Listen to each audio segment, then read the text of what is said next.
إن الحمد لله نحمده ونستعينه ونستغفره ونعوذ بالله من شرور أنفسنا ومن سيئات أعمالنا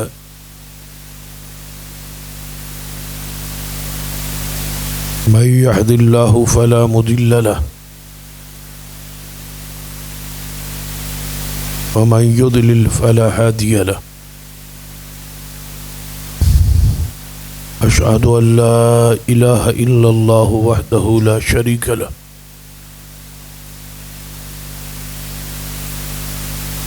وأشهد أن محمدا عبده ورسوله أما بعد فإن خير الحديث كتاب الله وخير الهدي هدي محمد صلى الله عليه وآله وسلم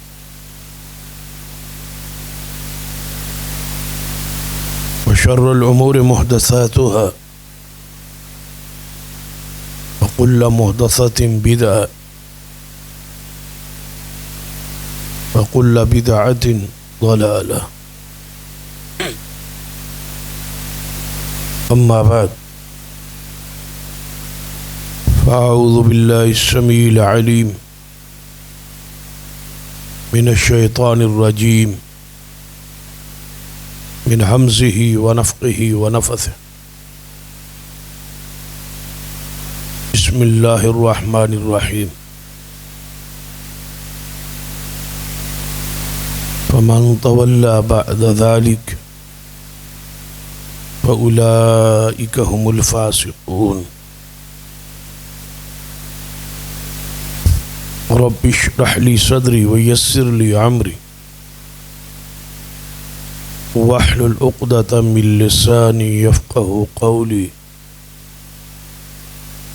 رب زدني علما سبحان ربك رب العزة عما يصفون وسلام على المرسلين والحمد لله رب العالمين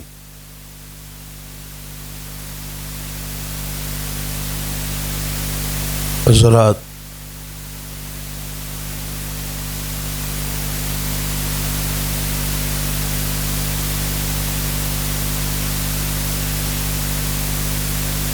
خطبات کا موضوع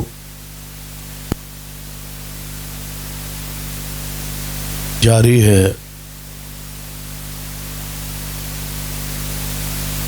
محبت رسول صلی اللہ علیہ وسلم کے جو تقاضے ہیں اور اس کی جو علامات۔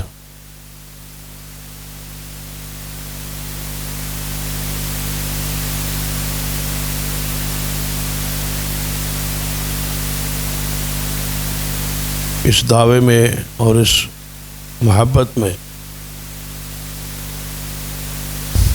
ہم کس قدر سچے اور کھرے،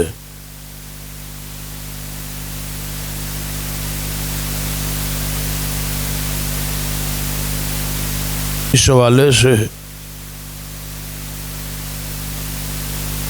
جو نبی علیہ السلام کی ذات سے محبت کرتا ہے اس پر لازم ہے کہ وہ آپ کی ذات کا دفاع کرے۔ یہ محبت رسول کا تقاضا ہے۔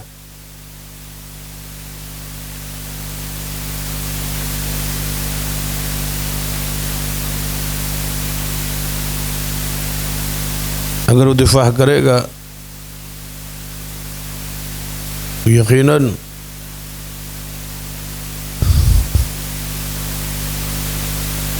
اپنے عمل سے ثابت کرے جو اس کی محبت کی دلیل ہوگی، علامت ہوگی، نشانی ہوگی۔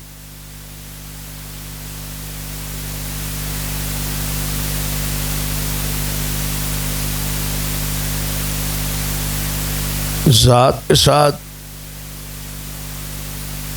آپ کے دین کا، آپ کی بات کا دفاع بھی عین دفاع رسول ہے۔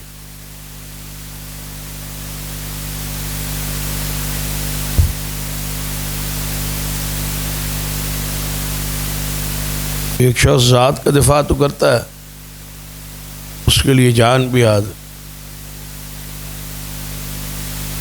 لیکن دین کے حوالے سے آپ کی سنت اور بات کے دفاع کے حوالے سے سستی کا شکار ہے، یا ذات کو بات سے اور بات کو ذات سے جدا کرتا، اس کے دفاع کو ضروری نہیں جانتا۔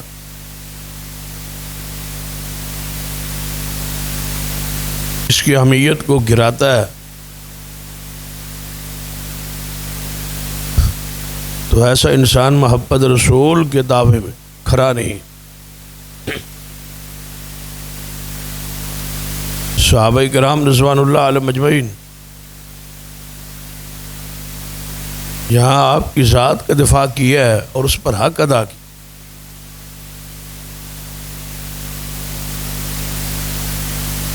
اس قدر اس معاملے میں حساس تھے۔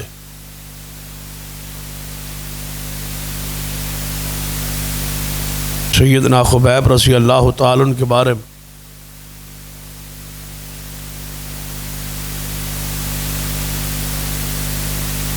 احادیث میں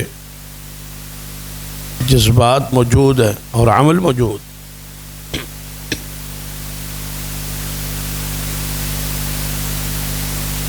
کہ آپ کو گرفتار کر لیا،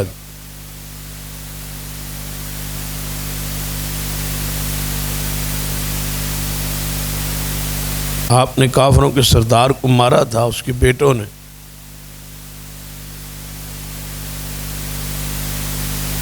سیدنا خبیب کو گرفتار کروایا اور اپنی قید میں رکھا۔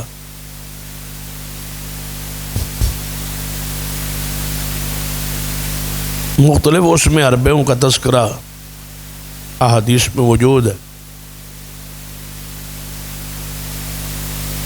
صرف ایک بات جو سیدنا خبیب رضی اللہ تعالیٰ عنہ سیرت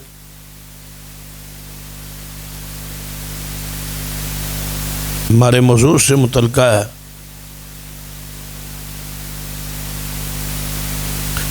ورنہ تو آپ کی سیرت پر الگ خطبہ ہو سکتا،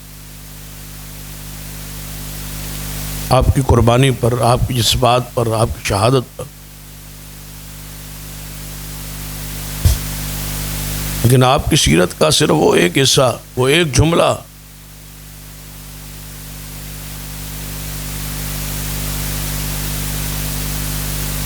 جس میں آپ کو سولی کی طرف لے جایا جا رہا ہے،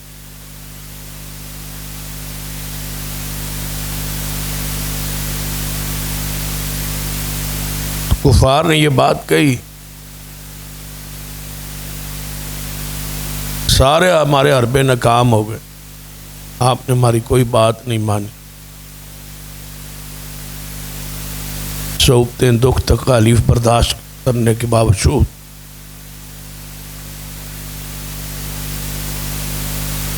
آپ نے کچھ نہیں کہا جو کچھ ہم چاہتے۔ اب ہمارا مطلوب صرف ایک جملہ ہے، اگر آپ کہہ دیں ہم آپ کو چھوڑ دیں، رہائی مل جائے۔ تصور کریں موت سامنے ہو، جس تختے پہ چڑھنا ہے، سولی پہ لٹکنا ہے، وہ تختہ نظر آ رہا ہو،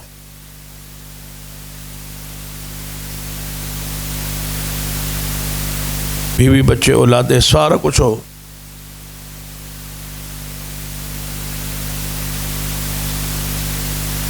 دنیا کی ساری لذتیں اور دنیا کی ساری ضروریات اور ساری محبتیں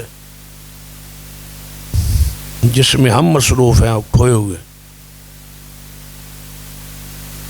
ان سب کو سامنے رکھیں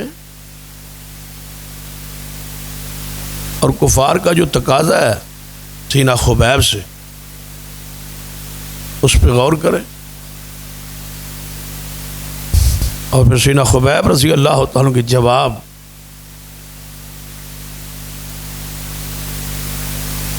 سن کر اپنی ایمان کو تازگی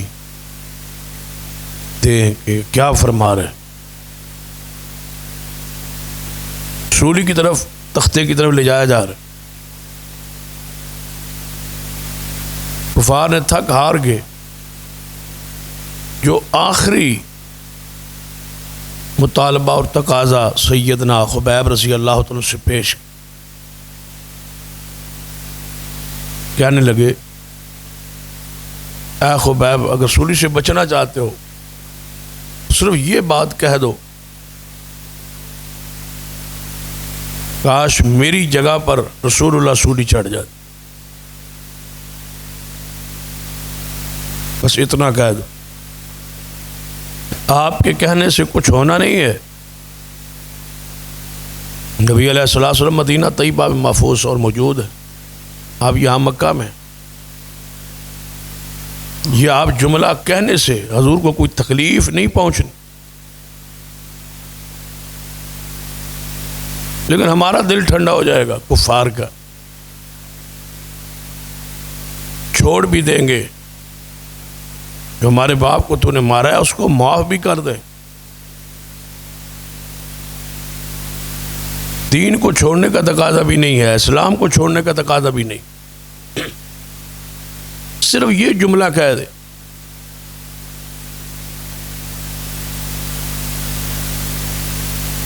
ظاہری طور پر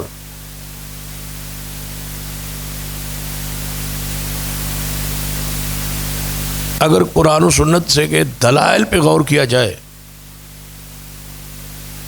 تو جان بچانے کے لیے ایسے الفاظ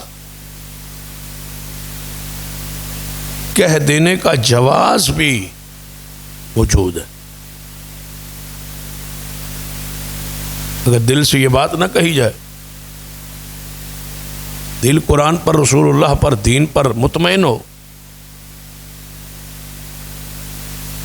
صرف جان بچانے کے لیے عارضی طور پر کفار کے نرغے سے نکلنے کے لیے، رہائی کے لیے ایسا کوئی جملہ کہہ دیا جائے تو اس کا کسی نہ کسی حد تک دلائل موجود ہیں کہ جواز ہے. لیکن نہ کہنا یہ ایمان کی خوبی ہے، اور ایمان کا آخری یہ درجہ ہے کہ جواز پر نہیں، تقوی پر، محبت رسول میں سب کچھ قربان ہے.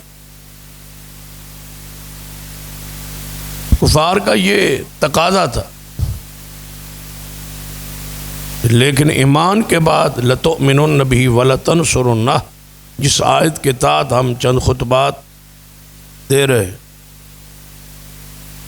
کہ ایمان کے ساتھ نصرت رسول، دفاع رسول فرض ہے. ذات کا دفاع اور بات کا، دین کا، شریعت کا دفاع. اس پر صحابہ کرام اور محدثین کی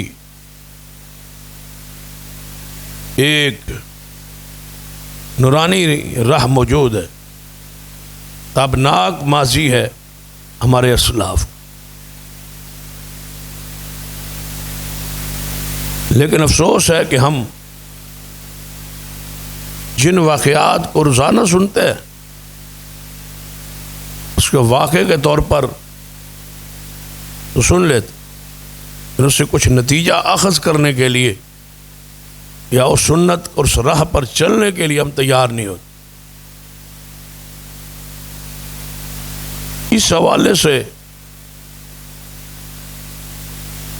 واقعات قرآن پاک میں بھی موجود ہے. سارا قرآن ایسے واقعات سے بھرا ہوا ہے. نبی رحمت صلی اللہ علیہ وسلم کو واقعات بتلائے جا رہے ہیں، سنائے جا رہے ہیں۔ وَاذْكُرْ فِي الْكِتَابِ ابراہیم، وَاذْكُرْ فِي الْكِتَابِ اسماعیل، وَاذْكُرْ فِي الْكِتَابِ مریم۔ ان واقعات کا تذکرہ کیا جا رہا ہے، اور حضور کو سنانے کا مقصد یہ ہے، یہ واقعات پہلے رونما ہو چکے، اور ان شخصیات نے دین پر، ایمان پر، اطاعت رسول پر، ان قوموں نے، ان اہل ایمان نے صبر کیا۔ آپ انہی راستوں پر چلی، اور امت کو یہی درس دیجیے کہ ان راہوں پر جب صحابہ کرام رضوان اللہ علیہ مجمعین کچھ معاملات میں پریشان تھے، نبی علیہ الصلوۃ والسلام کی طرف سے جو وعدے ہو رہے تھے، جو بشارتیں دی جا رہی، ان کی تعبیر میں تاخیر ہو رہی تھی، تو وہ پریشان تھے کہ جو ہم سے کہا گیا کہ تملک العرب والعجم، عرب و عجم کے بادشاہ بن جاؤ گے، ہم سے یہ وعدے کیے گئے کہ کیسر و کسریٰ مغلوب ہوں گے، تو یہ سارا کچھ کب ہوگا اور کس وقت ہوگا؟ ان بشارتوں پر تو سالہ سال گزر چکے ہیں، اور ہمیں بے شمار مصائب اور رکاوٹوں کا سامنا ہے۔ پھر یہ سب کچھ کب ہوگا؟ تو قرآن پاک نے کیا جواب دیا؟ ام حسبتم ان تدخلوا الجنہ ولما یأتکم مثل الذین خلوا من قبلکم مستهم الباساء والضراء۔ فرمایا تم نے گمان کر لیا ہے کہ جنت میں ایسے ہی داخل ہو جاؤ، جنت میں جانا اتنا تم نے آسان سمجھ لیا ہے؟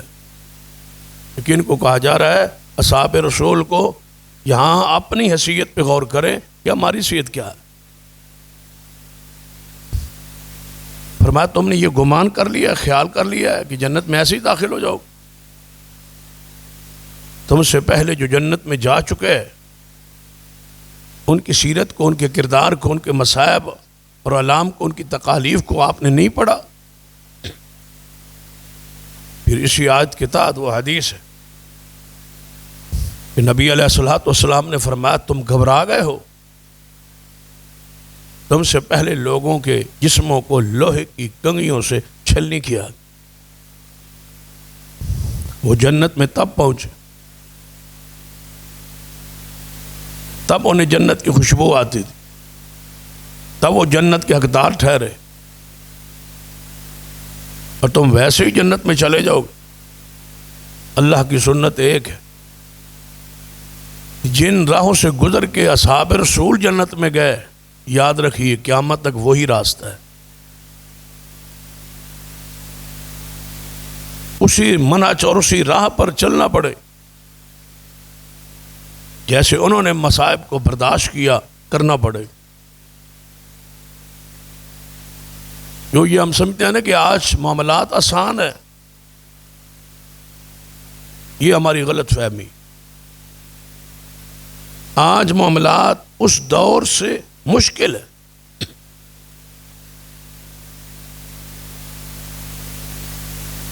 اس وقت واسطہ کفار کے ساتھ تھا،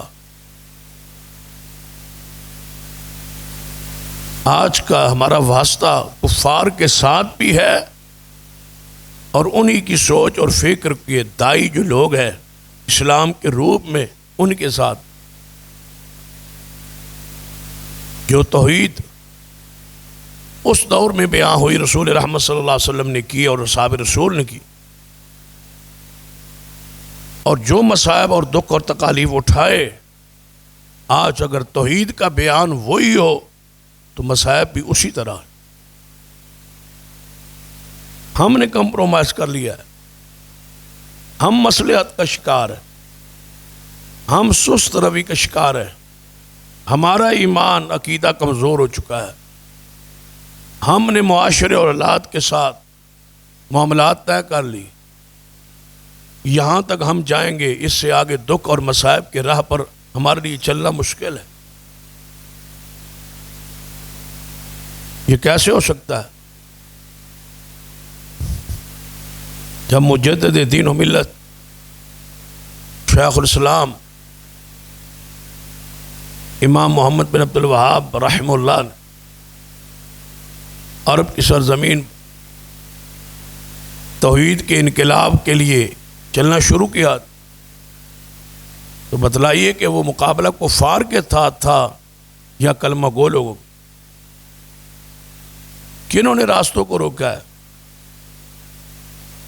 اور کن سے آگے بڑھ کے آپ نے توحید کا وہاں نفاذ کیا اور کن مشکلات سے گزر کے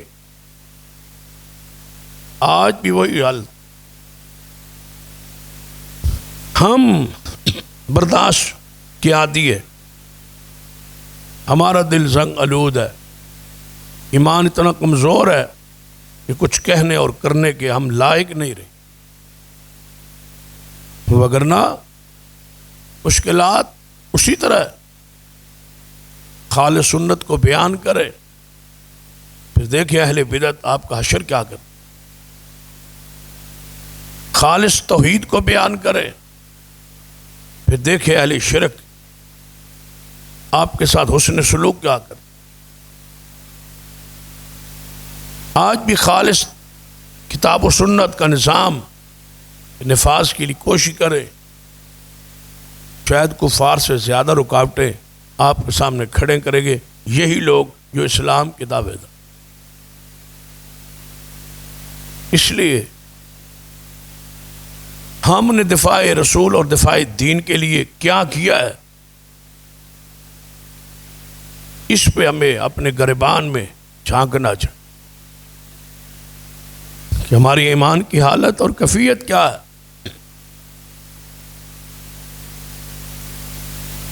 سیدنا خبیب رضی اللہ تعالیٰ کی بات ذات کے حوالے سے جاری تھی۔ سیدنا خبیب رضی اللہ تعالیٰ کو کیا کہا جا رہا ہے کہ صرف اتنا کہہ دے کہ میری جگہ پہ نعوذ باللہ حضور ہوتے، تو آپ نے فرمایا کافرو، تم کہتے ہو کہ میری جان بچ جائے اور حضور میری جگہ پہ نعوذ باللہ چھری چاڑ دے، یہ تو ایک جان ہے، ایسی 1000 جانیں ہوں تو باری باری حضور پر قربان۔ میں تو اتنا بھی نہیں چاہتا کہ میں شہید ہو جاؤں اور میرے محبوب کے پاؤں میں کانٹا چبھے، میں تو اس کو بھی برداشت نہیں۔ یہ دفاع رسول کی جو تقاضا اسلام ایمان کی، اس کی انتہا ہے، جو ہر صحابی رسول کے دل و دماغ میں کوٹ کوٹ کے بھر دی گئی۔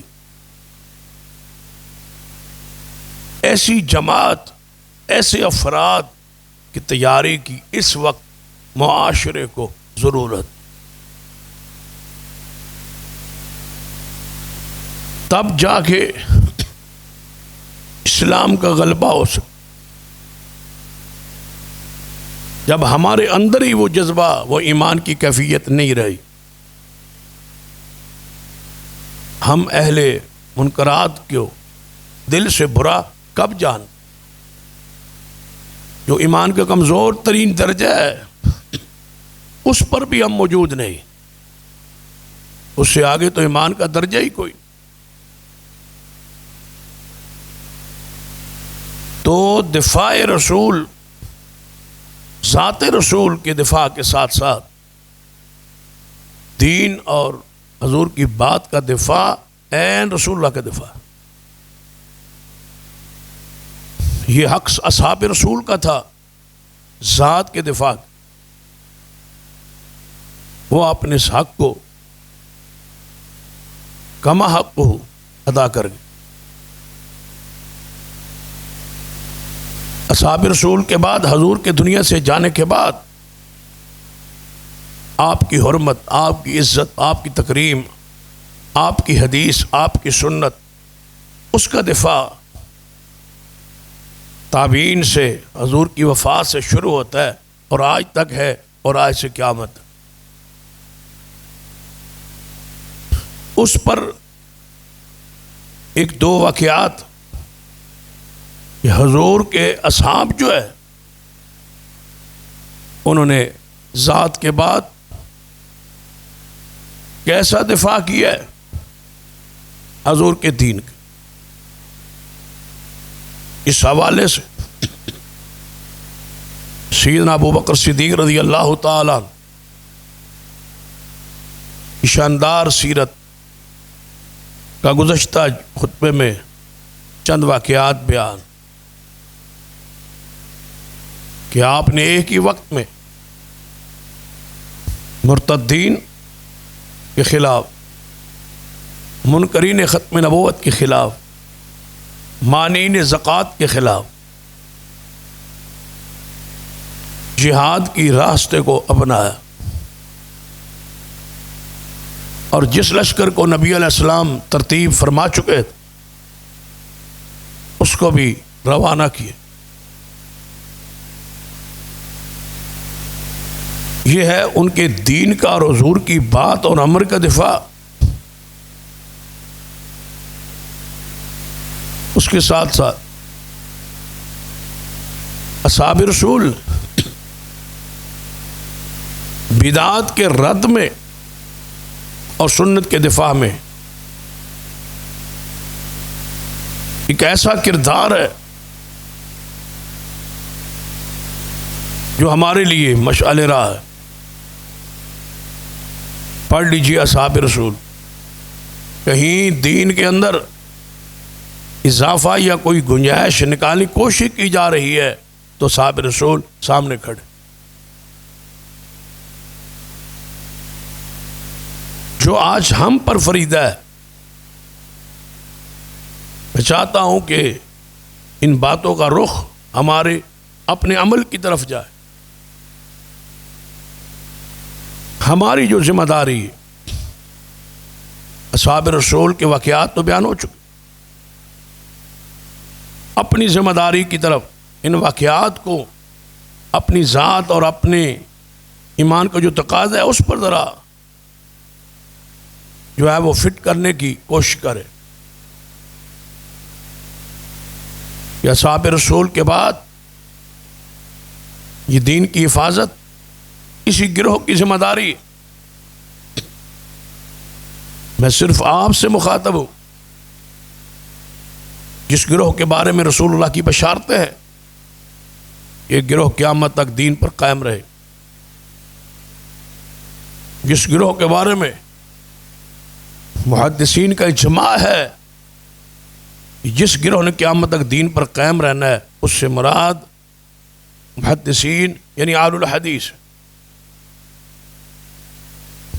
جب ہم دین کے قیام کے لیے، دین کے نفاذ کے لیے، دین کے دفاع کے لیے، دین کی اشاعت کے لیے جس گروہ کا اللہ نے انتخاب کیا ہے وہ آپ ہیں۔ دین محفوظ رہنا ہے قیامت تک اور اس کا ذریعہ آپ ہیں۔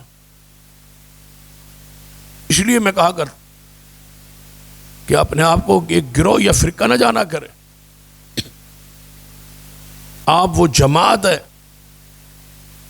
جس نے حق پر، دین پر قائم رہنا ہے اور قیامت تک اس دین کو بچانا ہے۔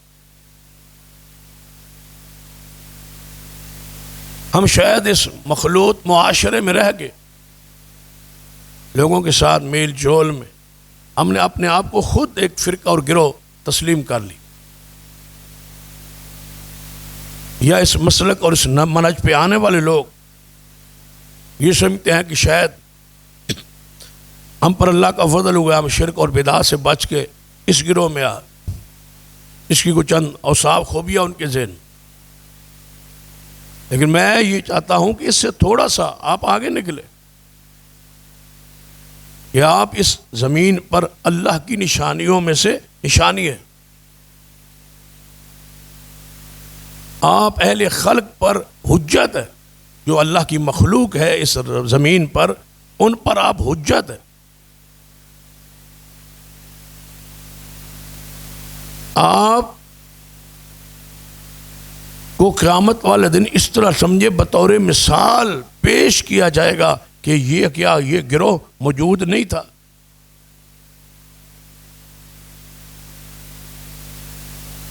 آپ اگر لوگوں پر گواہ ہوں گے تو تم پر گواہ محمد مصطفیٰ صلی اللہ علیہ وسلم۔ آپ امت وسط ہے تاکہ قیامت والے دن آپ لوگوں پر گواہی دے سکے، یا اللہ یہ شرک اور بدعت اور خرافات میں تھے اور ہم تیرے خالص دین کے ساتھ کھڑے رہے، ان کو سمجھاتے تھے، ان کو واعظ و نصیحت کرتے تھے۔ یہ تو آپ جان چکے کہ نبوت آپ کی ذات پر ختم ہے، اب دین قیامت تک ایک گروہ کے ذریعے محفوظ رہنا۔ کنتم خیر امہ اخرجت للناس تأمرون بالمعروف وتنہون عن المنکر، اس کے مصداق آپ ہیں۔ جب امت 73 فرقوں میں بٹ جائے گی، ایک گروہ حق پر قائم رہے گا، اس سے مراد آپ ہے۔ ایک گروہ قیامت تک حق پر دین پر قائم رہے گا اور وہ طائفہ منصورہ ہوگا، جس کی اللہ مدد کرے گا، وہ آپ ہے۔ نبی علیہ الصلوۃ والسلام نے فرمایا مجھ سے تم دین لیتے ہو، پھر تم سے آگے لوگ دین لیں گے، اور قیامت تک ایک گروہ عدل پر دین پر قائم رہے گا، اس سے مراد آپ ہے۔ فَإِن تَنَازَعْتُمْ فِي شَيْءٍ فَرُدُّوهُ إِلَى اللَّهِ وَالرَّسُولِ، آپ ہی اس کا مصداق ہے کہ آپ نے ہی وہ باتیں قرآن و سنت کے جو خلاف تھیں وہ چھوڑ کے اللہ اس کے رسول کی اطاعت کو لازم پکڑا۔ تَرَكْتُ فِيكُمْ أَمْرَيْنِ لَن تَضِلُّوا مَا تَمَسَّكْتُمْ بِهِمَا، یہ آپ ہے، آپ کا ہی دعویٰ ہے کہ دو اصول اطیعوا اللہ و اطیعوا الرسول، یہ سارے فضائل مناقب اس گروہ کے بارے میں، تو ہماری پھر یہ ذمہ داری کہ اپنی شان کو، اپنے مقام کو، اپنی حیثیت کو جانے اور پہچانے اور ذمہ داریوں کو جانے۔ جو ہمارے اسلاف کا تابناک ماضی گزرا ہے اس کو پڑھا کرے۔ اسلاف کو پڑھنا اللہ اور اس کے رسول کی سنت ہے۔ اللہ نے اپنے حبیب کو کہا ہے کہ اپنے پہلے سے انبیاء گزرنے والوں کو ذرا پڑھیے، سنیے۔ کتنی احادیث ہیں جس میں رسول اللہ صلی اللہ علیہ وسلم نے اپنے سے، اپنی جماعت سے پہلے کے لوگوں کا، خیر کے لوگوں کا ذکر کیا ہے۔ کبھی فرماتے تھے ایک آدمی ایسا ہوتا تھا، کبھی آپ نے فرمایا بنی اسرائیل میں ایک بندہ ایسا ہوتا تھا، کبھی آپ نے فرمایا بنی اسرائیل میں 3 بندے ایسے ہوتے تھے۔ حضور نے اپنے سے پہلے لوگوں کے واقعات کو بیان کیے تاکہ اصحاب رسول کی فکری تربیت کی جا سکے۔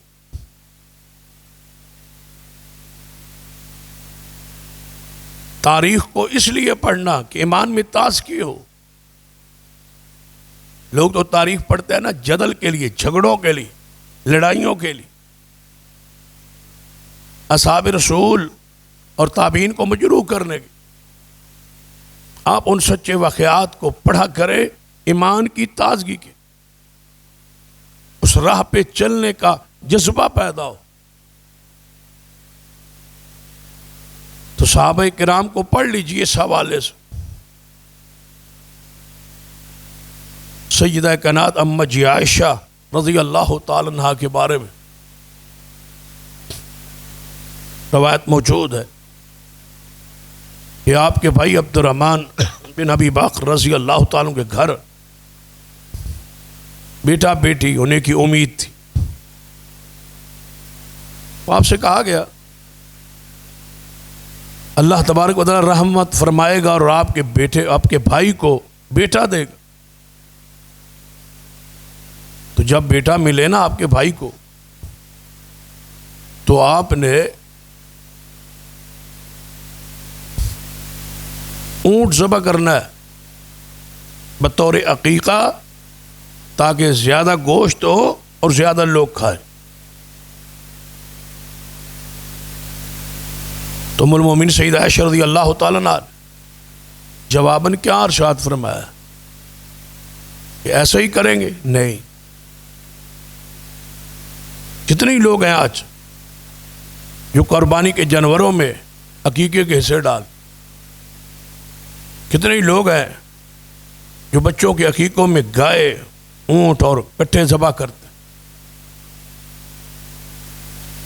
کہ انہیں عزیز گوشت ہے، برادری ہے، افرادی قوت ہے، کتنے لوگ کھائیں گے، کتنے لوگ آئیں گے، اس کے مطابق جانور ذبح. تربیت ہی نہیں ہو سکی کہ سنت کیا ہے، دین کیا ہے. عقیقہ رسم تو نہیں ہے نا، یہ سنت. جاہلیت کی رسم کہنے والے تو مر گئے، یہ تو ہے سنت. تو اب سیدہ عائشہ رضی اللہ تعالیٰ کا سنت کا دفاع کا جذبہ اور انداز کیا ہے. اب بتائیں، صدیق جب امیر المومنین تھے، خلیفۃ المسلمین تھے، تو آپ ذرا سوچیں ان کو چاہنے والے اور جن کو وہ بلاتے کھانے والے کتنے لوگ ہوتے. وہاں تو ایک اونٹ بھی نہ کافی تھا، لیکن سنت سنت ہوتی، دین دین ہوتا ہے، شریعت شریعت ہوتی. سیدہ عائشہ رضی اللہ تعالیٰ عنہ نے ارشاد فرمایا، نہیں، اگر اللہ نے میرے بھائی عبد الرحمن کو بیٹا دیا تو ہم 2 بکرے ذبح کر کے مصطفیٰ کی سنت کو زندہ رکھیں، سنت قائم رہے. اضافہ نہیں ہونے دیا اہل بیت، نہیں ایسے عمل کو قبول کیا اصحاب رسول نے جو دین کے اندر اضافہ کرتا. اسی لیے امام ابن تیمیہ رحمہ اللہ نے لکھا ہے، اس دور میں تلوار کا جہاد کا وہ اجر نہیں جو اجر اللہ نے بدعت کے رد کرنے والوں کے لیے لکھا ہے. یہ سنت اور دین کا دفاع ہے، یہ حضور سے معاہدہ ہے. کلمہ طیبہ کا معنی یہ ہے کہ نہ شرک ہونے دیں گے نہ بدعت ہونے دیں. جو بندہ لا الہ الا اللہ کو جانتا ہے، اس کے تقاضوں کو جانتا ہے، وہ سمجھ لے کہ یہ وعدہ ہے اللہ کے ساتھ کہ ہم شرک نہ کریں گے نہ کرنے دیں. اور محمد رسول اللہ کا معنی یہ ہے کہ نہ بدعت ہوگی نہ بدعت برداشت کرے. رسول ماننے کا معنی تو اطاعت ہے. جب بدعت جائز ہے اور بدعت پہ عمل کرنا ہے تو پھر حضور کو آخری نبی ماننے کا معنی اور مفہوم کیا ہے؟ سیدنا عثمان بن مظعون رضی اللہ تعالی، ان سے کہا گیا کہ کل ہماری گھر آپ کی دعوت کی گئی. سیدنا عثمان رضی اللہ تعالی نے پوچھا کہ کل جو آپ کے ہاں دعوت ہو رہی ہے، جس کی مجھے دعوت دی جا رہی ہے، یہ دعوت کس موقع پر؟ پوچھ لیا بھئی دعوت کیسی ہے؟ یہ تقاضا ہے ایمانداروں کا، جس فنکشن جس پروگرام وہ آپ کو دعوت دی جا رہی ہے اس کی تحقیق ریسرچ تو کریں کہ میں کہاں جا رہا ہوں. صرف یہ نہیں کہ وہاں کھانا ہوگا، پینا ہوگا، عیش عشرت ہوگی. پوچھیں کہ دعوت ہوگی اور کیسے ہوگی، کون سی دعوت؟ وہاں کیا فحاشی تو نہیں ہوگی، بے حیائی تو نہیں ہوگی، کوئی دعوت ایسی تو نہیں جو کتاب و سنت سے ثابت نہ ہو. سیدنا عثمان نے پوچھ لی، جواب دینے والا جواب دیا ہے، عثمان رضی اللہ تعالی عنہ، ہمارے بچے کا ختنہ ہے، اس ختنے کے موقع پہ ہم نے دعوت کی. سیدنا عثمان فرماتے ہیں کہ کیا آپ کو اللہ نے بیٹا دیا ہے؟ اس اس کے ختنے یعنی عقیقہ 7واں دن کل آ رہا ہے اس لیے دعوت. فرمایا نہیں، ایسا نہیں، بچہ ہو گیا تھا، اس کا عقیقہ بھی ہو گیا تھا، ختنے اس وقت ہم نہیں کروا سکے تھے، کوئی وجہ تھی. اب بچہ تھوڑا سا بڑا ہو گیا، اب ہم اس بچے کے ختنے کروا رہے ہیں. اس موقع پر دوست و احباب کی دعوت رکھی. یہ بات ذہن میں رکھ. کیا فرما رہے؟ عقیقہ ہو چکا ہے، 7واں دن جو مسنون عمل تھا وہ ہو چکا ہے، وہ گزر چکا ہے، عقیقہ ہم نے کر دیا ہے. اب یہ موقع عقیقے کا نہیں، ختنے نہیں کروا سکے تھے بچے، اس موقع پر ہم نے دعوت رکھی. سیدنا عثمان نے جواباً ارشاد فرمایا میں اس دعوت میں شریک نہیں ہو سکتا. فرمایا وہ کیوں؟ فرمایا نبی علیہ السلام کے زمانہ مبارکہ میں جو دعوتیں معروف تھیں، جو مسنون تھیں، جو مشروع تھیں، جن میں جو دعوتیں ہوتی تھیں، جن میں ہمیں بلایا جاتا تھا، وہ یا عقیقہ کی یا ولیمہ کی ہوتی تھی. ختنے کے موقع پر دعوت جو کہ رسول اللہ کے زمانے میں نہیں تھی، میں ایسی دعوت میں آنے کے لیے تیار نہیں.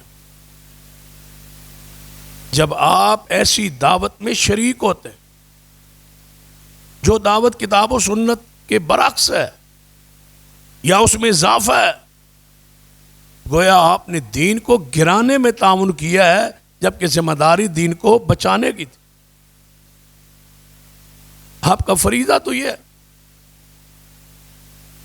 یہاں رک کے سوچے کہ کس کس دعوت میں آپ جاتے ہیں. کبھی سوچا ہے آپ کہ جس دعوت کی طرف میں جا رہا ہوں یہ مسنون ہے، کس وجہ سے جا رہے ہیں؟ اللہ اس کے رسول کا حکم ہے یا برادری ہے یا دوستی ہے، حصے داری ہے، کاروباری پارٹنرشپ ہے؟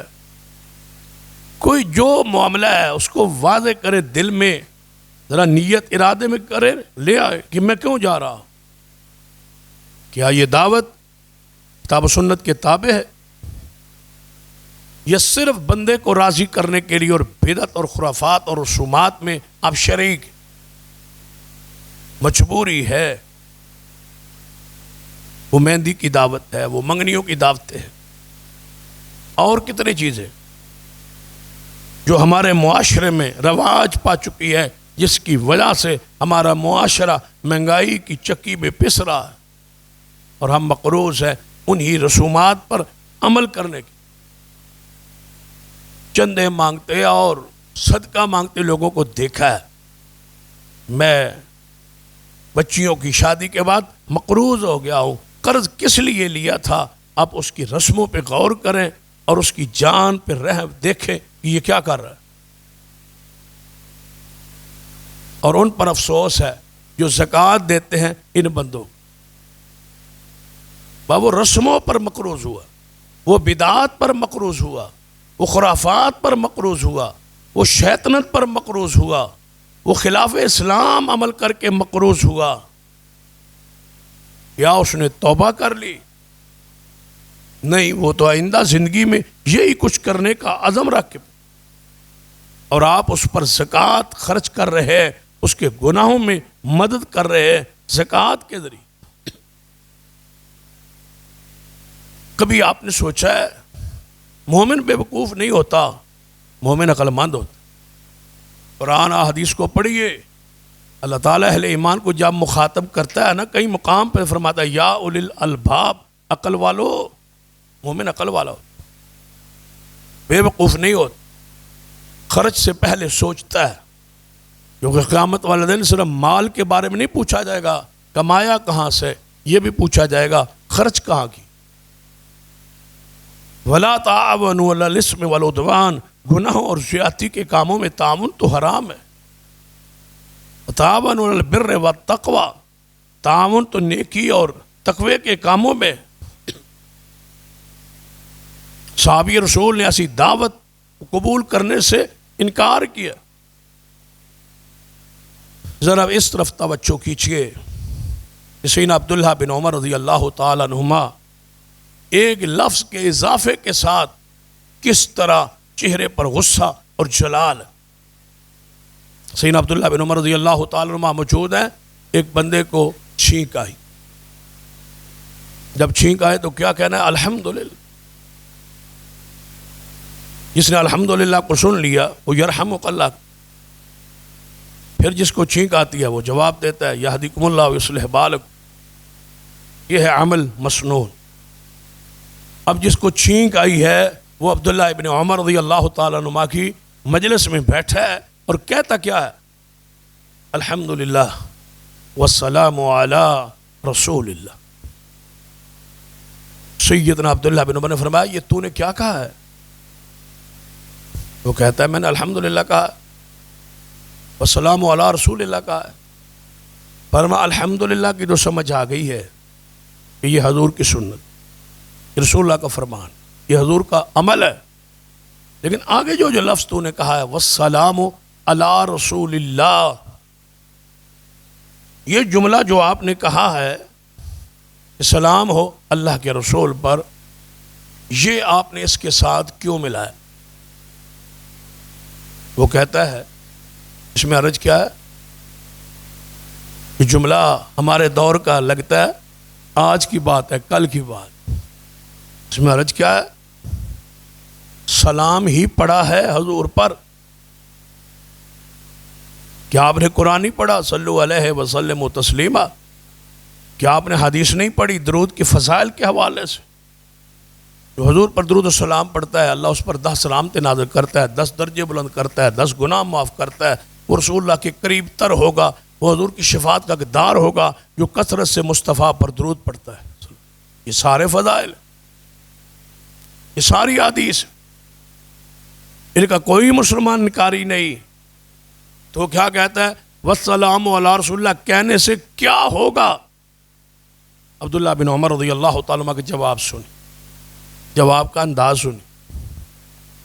ہمارے بہت سارے لوگ جو ہے وہ کرختی میں جواب، غصے میں جواب دیتے، توہین امیز جملے بول دیتے ہیں لا علمی میں لا شعوری.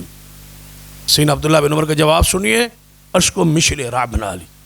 فرماتے ہیں مجھے کوئی اختلاف نہیں، میرا ایمان میرا عقیدہ یہی ہے کہ تعریف اللہ کی درود مصطفیٰ پر، میرا یہی عقیدہ، میرا ایمان یہی ہے، میری عقیدت بھی یہی ہے کہ الحمدللہ والسلام علی رسول اللہ، تعریف اللہ کی ہے، درود مصطفیٰ پر ہے، اس میں کوئی شک نہیں.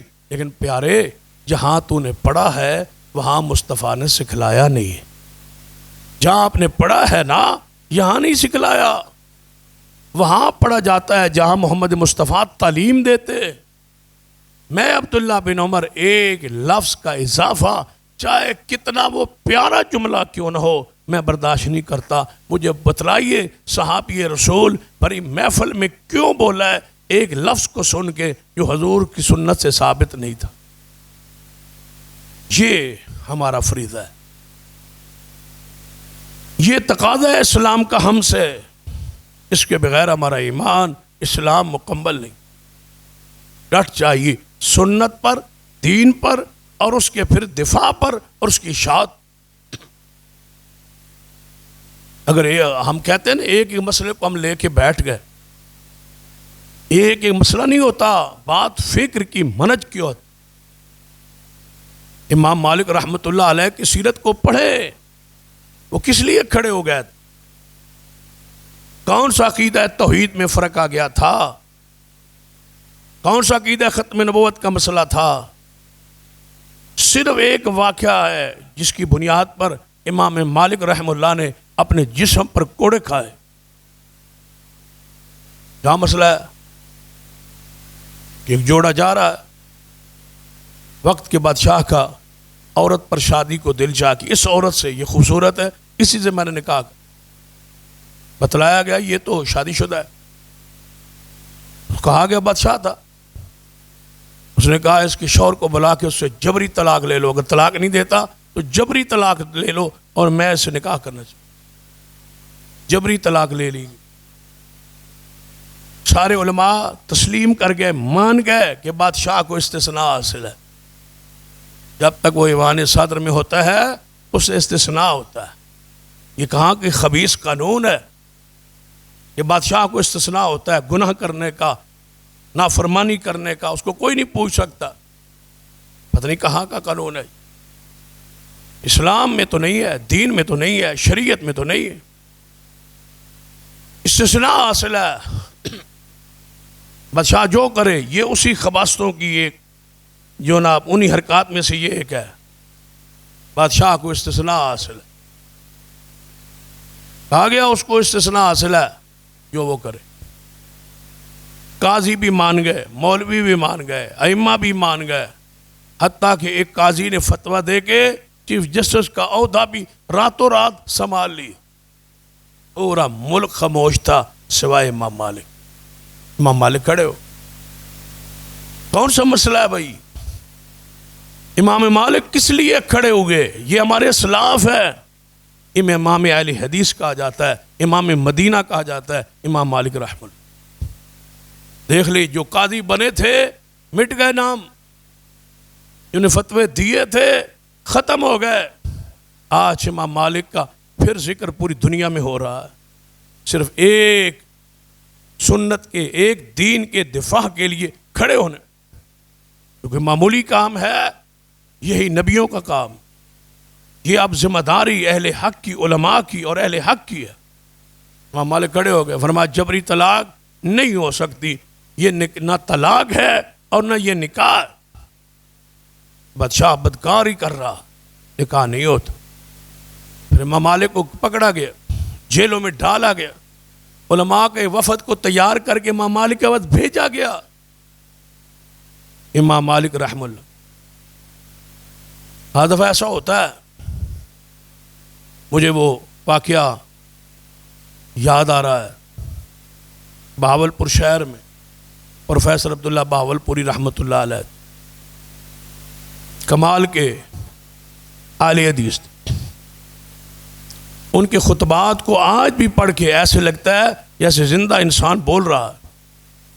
آج بھی ان کے خطبات پڑھ لیں، کسی نے مسلک کو، منہج کو، عقیدے کو آج بھی پڑھنا ہو تو ان کے خطبات سے اردو زبان میں اس سے بڑھ کے اور کوئی مفید کتاب میرے علم کے مطابق، اگر آج بھی جیتا جاگتا آپ نے اہل حدیث اور وہابی اور اہل سنت دیکھنا ہو تو ان کے خطبات کو پڑھے۔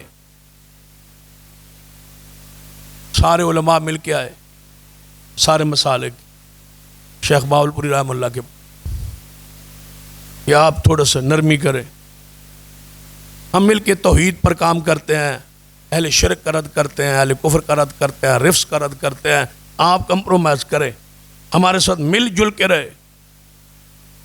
پروفیسر بہاولپوری رحمہ اللہ نے فرمایا میں حق کی آخری سیڑھی پہ چڑھ چکا ہوں، وہاں نیچے کیسے آ سکتا ہوں؟ یہ نہیں ہو سکتا۔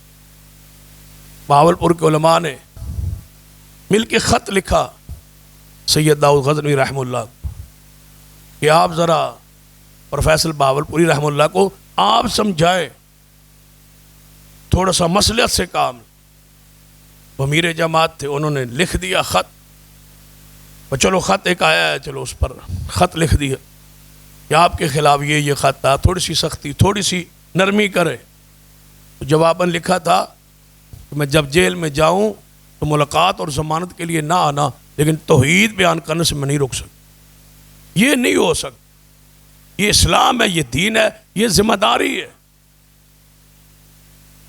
اللہ تعالیٰ ان قربانیوں کو قبول کرتا ہے۔ امام مالک کے پاس وفد آیا، آپ فلاں مان گیا، فلاں مان گیا، فلاں مان گیا، سارے مان گئے، چلو آپ مانتے نہیں ہیں تو بیان چھوڑ دیں، وقت کے حاکم سے ٹکر نہ لیں، قانون سے ٹکر نہ لیں، چپ کر جائیں، خاموش ہو جائیں، آپ یہ کہہ دیں کہ میں بولوں گا نہیں، مجھے رہا کر۔ آپ نے فرمایا دنیا میں تو بچا لو گے، قیامت والے دن کیا ہوگا؟ تم سارے پلٹ جاؤ، میں اکیلا ہی رہوں گا اور لڑوں گا۔ پھر جیل میں جب سمجھا کہ یہ نہیں مانتے تو ان کی داڑھی کو شہید کر دیا۔ جب داڑھی شہید ہو گئی تو پھر کہا گیا اب، فرمایا نہیں ہو سکتا۔ اب امام مالک رحم اللہ سوچتے ہیں کہ اگر میں یہاں جیل میں رہا تو باہر کون سی میری آواز جائے گی؟ دنیا کو کیا پتا اندر کیا ہو رہا ہے، کیا معاملہ ہے، کہیں باہر دنیا لوگ مان نہ جائیں۔ لوگوں سے کہا، جیل والوں سے کہا کہ آپ کیا چاہتے؟ انہوں نے کہا آپ مان جائیں۔ اگر میں مان لوں تو پھر کہتے چھوڑ دیں۔ کہنے کہ ماننا کیسے؟ کہنے کہ بازار میں آپ جا کے بھرے اجتماع میں اعلان کریں کہ میں مان گیا ہوں، جبری طلاق جائز ہے اور بادشاہ کا نکاح درست ہے۔ فرمایا چلو پھر تیاری کر لو، میں چھوڑ دو تو پھر اعلان کر دیتا ہوں۔ منادی کرا دی۔ امام مالک فتویٰ واپس لے لیا، مان گئے ہیں، آ رہے ہیں، مدینے کی گلیوں میں چوکوں میں اعلان کریں گے، جیل میں ہتھکڑی کے ذریعے آئیں گے، سواری پہ سوار ہوں۔ داڑھی تو پہلے شہید ہو گئی، ان بدبختوں نے منہ پہ کالک مار، منہ پہ کالک لگا کے سیاہی مار کے گدھے پہ چڑھا دیا، اور امام مالک جیل سے گدھے پر باہر نکلے۔ مدینے کی گلیوں میں لوگ انتظار کر رہے، امام مالک سنا ہے، مان گئے۔ جب بازار میں آئے اب زبان کو کون روک؟ فرمایا لوگوں، جس نے مجھے دیکھا ہوا ہے، جو مجھے پہچانتا ہے وہ تو پہچانتا ہی ہے، اور جو نہیں پہچانتا کیونکہ میری داڑھی شہید ہو گئی ہے، منہ پر میرے کالک مل دی گئی ہے، میری یہ حالت کیفیت دیکھ اگر کوئی نہیں پہچانتا تو وہ پہچان لے میں امام مالک بن انس ہوں۔ مجھے یہ کہا گیا ہے کہ آپ اعلان کریں کہ جبری طلاق ہو جاتی ہے اور نکاح بادشاہ کا درست ہے۔ میں اعلان کرتا ہوں کہ جبری طلاق نہیں ہوتی اور نکاح نہیں ہوتا، اور یہ زنا اور بدکاری ہے، مجھے منوانا ہے، اللہ کی کتاب لے آؤ، مصطفیٰ کی حدیث لے آؤ۔ پورے ملک میں یہ انقلاب، یہ تبدیلی آ گئی ہے ایک امام مالک کے کھڑے ہونے کی۔ اور محدثین نے لکھا ہے، صرف جذبات کی بات نہیں، محدثین لکھتے ہیں اگر امام مالک کھڑے نہ ہوتے تو دنیا والوں، تمہاری بہنوں اور بیٹیوں اور تمہاری بیویوں کی عزتیں محفوظ نہ رہتی۔ جس بادشاہ کا، جس جگیردار کا، جس سرمایہ دار کا دل کرتا تمہاری تلوار گردن پہ رکھ کے طلاق لے کے تمہاری منقوہ عورتوں سے نکاح کرتے، اگر امام مالک کھڑے نہ ہوتے، کھڑے ہو۔ اور آج تک ہماری عزتیں اگر محفوظ ہیں تو امام مالک کی خدمات۔ ایسے نہیں لوگوں نے جنت پائی اور درجے پائے اور مقام پایا اور شہرت پائی اور عزت، دلوں میں ایمان اترا ہے، محبت اتری ہوئی، خود بخود ایمان تازہ ہو جاتا ہے جب انہی بزرگوں کا، اسلاف کا نام آتا۔ احمد بن حنبل رحمہ اللہ کو پڑھ لی، ایک عقیدے کے باریک سے مسئلے پہ کھڑے ہو گئے تھے جو آج تک عوام کی اپروچ سے مسئلہ بالا ہے، صرف ایمان ہے کہ قرآن اللہ کی مخلوق نہیں ہے، یہ اللہ کا کلام ہے۔ آج تک اس کو عوام الناس مسئلے کو سمجھ نہیں پائے۔ علماء کا مسئلہ ہے، ایمان کا مسئلہ ہے، عقیدے کا مسئلہ ہے۔ ہمارا اس پر ایمان ہے کہ قرآن مخلوق نہیں ہے، اللہ کا کلام ہے۔